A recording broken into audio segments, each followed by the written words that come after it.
ሰላም ሰላም የኤቢሲ አካዳሚ ቤተሰቦች እንዴት ናችሁ? በያላችሁበት ሰላማችሁ ይብዛልኝ። በዚህ ቻናል አማርኛ፣ እንግሊዘኛ፣ ሂሳብ እንዲሁም ሌሎች ትምህርት እያስተማርን እንገኛለን። ቻናላችን ላይክ፣ ሼር፣ ሰብስክራይብ እያደረጋችሁ ቪዲዮውን ጀምሩ። ኦንላይን መማር የምትፈልጉ ታች ባለው ስልክ ደውላችሁ መማር ትችላላችሁ።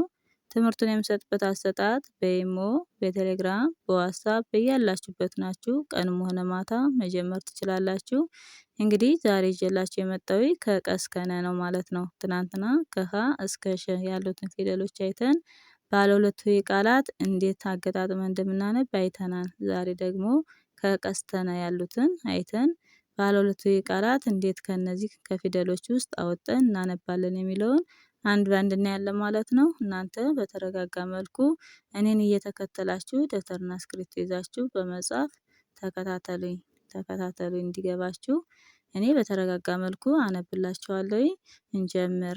እሺ እንግዲህ የመጀመሪያችን ቀናት ማለት ነው። እነዚህ የመጀመሪያ ፊደሎች ናቸው ማለት ነው፣ ወይም ድምጾች ናቸው ማለት ነው። የእነዚህን ቤተሰብ እናያለን። እንግዲህ እንደነገርኳችሁ አንድ ፊደል 7 ቤተሰብ አላት። እነሱን አንድ ባንድ እናያለን ማለት ነው። እናንተ ደግሞ ስትይዙ ከመጀመሪያውና ቀጥላ ካለችው ምን ነው ልዩነቱ፣ ከሶስተኛዋስ ከአራተኛዋስ ምን ነው ልዩነቱ እያላችሁ ምልክቶቻቸውን በደንብ መያዝ አለባችሁ ማለት ነው። በደንብ መያዝ ይጠበቅባችኋል ማለት ነው። ድምጻቸውንም ማን ተብለው እንደሚጠሩ የራሳቸውን ድምጽ አለ። ስለዚህ እነሱን መያዝ አለባችሁ። ለምሳሌ ቀ ብለን ቁ ስንል ይለያያን አይደለ? ከአንደበታችን የሚወጣው ድምጽ ማለት ነው። ቁ ብለን ቂ ስንል ይለያያል። ስለዚህ ከሁለተኛዋ ላይ ከጎኗ ላይ ቅጥል አላት፣ ሶስተኛዋስ ከእግሯ ላይ። ልክ ይሄን ምልክታቸውን በደንብ እያያዛችሁ ድምጾችንም በደንብ እያያዛችሁ መሄድ አለባችሁ ማለት ነው። እሺ ቪዲዮውን እንጀምር፣ ከኔ ጋር ቆዩ። ቀ ቁ ቂ ቃ ቄ ቀ ቆ ቀ ቁ ቂ ቃ ቄ ቀ ቆ። እሺ ቆ ቀ ቄ ቃ ቂ ቁ ቀ። ቀን ቤተሰብ አይተናል ማለት ነው። ቀጣያችን በ ቡ ቢ ባ ቤ ብ ቦ በ ቡ ቢ ባ ቤ ብ ቦ ቦ ብ ቤ ባ ቢ ቡ በ ተ ቱ ቲ ታ ቴ ት ቶ ተ ቱ ቲ ታ ቴ ት ቶ ቶ ት ቴ ታ ቲ ቱ ተ። እሺ የተን ቤተሰብ አይተናል። ቀጣያችን ቸ ቹ ቺ ቻ ቼ ች ቾ ቸ ቹ ቺ ቻ ቼ ች ቾ ቾ ች ቼ ቻ ቺ ቹ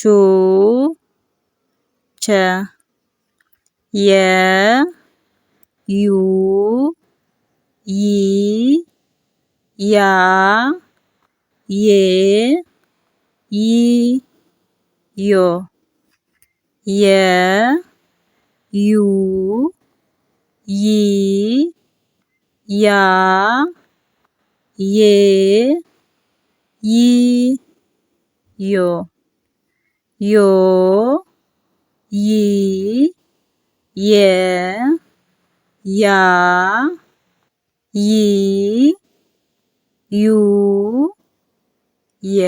እሺ የየን ቤተሰብ አይተናል። ቀጣይ ነ ነ ኑ ኒ ና ኔ ን ኖ ነ ኑ ኒ ና ኔ ን ኖ ኖ ን ኔ ና ኒ ኑ ነ። እሺ አሁን አይተናል እነዚህን። ከመጨረሻው ወደ መጀመሪያው አይተናል። በተለመደው ከመጀመሪያው ወደ መጨረሻው አይተናል። አሁን ደግሞ ከላይ ወደ ታች እናያለን ማለት ነው።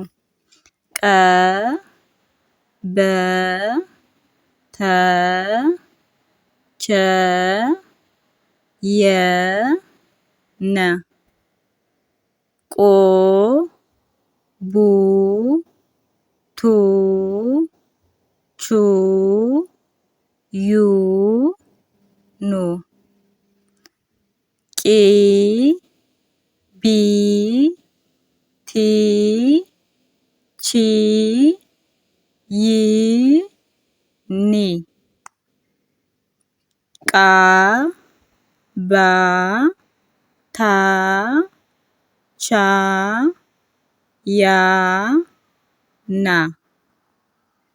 ቄ ቤ ቴ ቼ ዬ ኔ ቀ ብ ተ ች ይ ነ ቆ ቦ ቶ ቾ ዮ ኖ። እንግዲህ እዚህ ላይ ማን ብቻ ናት ማለት ነው? ባለ ሁለት እግር በብቻ ናት ማለት ነው። ሌሎች ባለ አንድ እግር ናቸው ማለት ነው። ባለ አንድ እግር ናቸው ማለት ነው። እንግዲህ እዚህ ላይ ሁለተኛ ላይ ስትሄዱ ከጎናቸው ላይ ቀጥል ያላቸው ማን ናቸው? ባለ ሁለት ፊደሎች ማለት ነው። ሶስተኛ ስትሄዱ እግራቸው ላይ በአንድ ሳይድ ማለት ነው ቀጥል አላቸው። እነዚህ ሶስተኛ ፊደሎች ወይም ድምጾች ናቸው ማለት ነው። አራተኛ ስትሄዱ እንግዲህ ባለ አንድ እግር እንደነገርኳችሁ ባለፈ ወደፊት እግራቸው የተጣመመ ይሆናል ማለት ነው። ቃን ስታዩና ታን ሻን ስታዩ አንድ ናቸው አይደል? ባለ ሁለት ግን የመጀመሪያ እግሯ ያጥራል ማለት ነው። አምስተኛ ባለ ቀለበት ናቸው በአንድ ሳይድ። ስድስተኛ ግን ምልክት ያላቸው ወደ ግራ ነው። እንግዲህ ቀን ስታይ ካናቷ ብን ስታዩ ትን ስታዩ ችን ስታዩ ወደ ግራ ምልክት ይኖራቸዋል ማለት ነው። ሰባተኛ ባለ አንድ እግሮች አናታቸው ላይ ቀለበት ይኖርባቸዋል። ባለ ሁለት እግሮች ደግሞ ልክ እንደ ቦ የአራተኛን ተቃራኒ የመጨረሻ እግሯ ያጥራል ማለት ነው። እንግዲህ እነዚህን አይተናል። አሁን ደግሞ እነዚህን ባለ ሁለት ቃላት ከዚህ ከፊደሎች ውስጥ እንዴት አወጣን እንደምናነባቸው አገጣጥመን እንደምናነባቸው እናያለን ማለት ነው። ቡ ና። እንግዲህ ቡ ማለት በቤት ሁለተኛ ድምጽ፣ ና ማለት ነቤት አራተኛ ድምጽ፣ በአንድ ላይ ቡና የሚል ቃላት ይሰጠናል ማለት ነው። ቀጣይ ቆቅ እንግዲህ ከቀ ቤት ነው ያሉት ማለት ነው። ሰባተኛዋ ድምጽና ስድስተኛዋ በአንድ ላይ ስናነባቸው ቆቅ ቆቅ የሚል ቃላት ይሰጠናል። ቤት ቤ ማለት በቤተሰብ አምስተኛ፣ ት ተቤተሰብ ስድስተኛ በአንድ ላይ ቤት ቤት የሚል ቃላት ይሰጠናል። ቦታ እንግዲህ ቦ በቤተሰብ ሰባተኛ፣ ታ ተቤት አራተኛ ድምጽ በአንድ ላይ ቦታ ቦታ የሚል ቃላት ይሰጠናል። ቀጣይ ቃና እንግዲህ ቃ ከቤተሰብ አራተኛ ድምጽ፣ ና ነቤት አራተኛ ድምጽ ቃና ቃና የሚል ቃላት ይሰጠናል ማለት ነው። ቱታ እንግዲህ ተቤት ሁሎችም የስንተኛ የሁለተኛውና የአራተኛው ማለት ነው። በአንድ ላይ ስናነባቸው ቱታ የሚል ቃላት ይሰጠናል ማለት ነው። እንግዲህ ቃላት ስንል ቃላት ስንመሰረት ባለ ሁለትም ባለ ሶስትም ባለ አራትም ከዚያ በላይ ቃላቶችን እንመሰርታለን ማለት ነው። እንግዲህ የዛሬ ትምህርት ይህን ይመስላል። ቀጣይ ባለው ቪዲዮ እስከምንገናኝ በያላችሁበት ሰላም ሁኑልኝ።